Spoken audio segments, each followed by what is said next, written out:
Cinema പേര് കളിക്കാം. Set എന്നാ ടീം ആയിക്കോ. അങ്ങനെയാണെങ്കിൽ ഞാനും കളി ടീം. ഫസ്റ്റ് അക്ഷരം ഞാൻ പറയാ ഏ. അന്ന പിടിച്ചോ ഏ ഓട്ടോ. കളി പറയാടാ. അയ്യോ എനിക്കറിയില്ല. അപ്പൊ നീയല്ലേ പറഞ്ഞേ? അല്ല അത് നല്ല അക്ഷരല്ലേ, അതുകൊണ്ട് പറഞ്ഞതാ. എന്നാ എ വെച്ച് ഏതൻ തോട്ടം. എടാ അത് രാമന്റെ ഏതം തോട്ടമാണ്. അത് ഇതിന്റെ ഫസ്റ്റ് പാർട്ടാണ്. ഞാൻ പറഞ്ഞ സെക്കൻഡ് പാർട്ടാ. ഒന്ന് പോയിക്കാടാ, മര്യാദക്കൊണ്ടൊരു പടം പറ.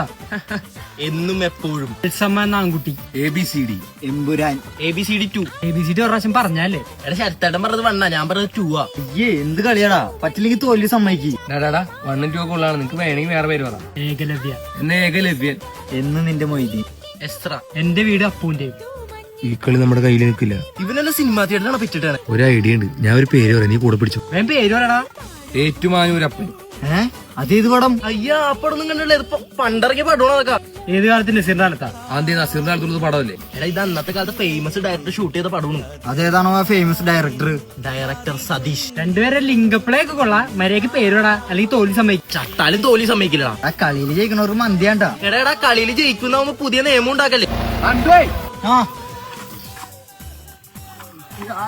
കയ്യിലെന്താടാ? എടാ ഇത് ബ്യൂബ്ലൈൻഡ് എന്ന് പറഞ്ഞ ഇൻസ്റ്റാഗ്രാം പേജിൽ നിന്ന് വാങ്ങിച്ച ഫേസ് ക്രീം. എടാ യൂത്ത് ഫേസ് ബ്യൂട്ടി ക്രീം. നമ്മുടെ മുഖത്തെ പിമ്പിൾസും ഡാർക്ക് സ്പോട്ട്സ് ഒക്കെ റിമൂവ് ചെയ്യും. ആണോ? എടാ ഇതിന്റെ കുറെ ഫേക്ക് പ്രോഡക്ട്സ് ഇറങ്ങിയിട്ടുണ്ട്. വാങ്ങിക്കുമ്പോൾ ഒറിജിനൽ വാങ്ങിച്ച് യൂസ് ചെയ്യാം. എടാ ഇവരുടെ പേജിൽ ഇത് മാത്രമല്ല, sunscreen, lip balm, face wash, അങ്ങനെ എല്ലാ സാധനങ്ങളും കിട്ടും. അതൊക്കെ കൊള്ളാം. നമുക്ക് ബാക്കി കളിക്കണ്ടേ? ബാക്കിയൊന്നുമില്ല, കളിയിൽ നിങ്ങൾ പറ്റി വല്ല വീട്ടിൽ പോകും.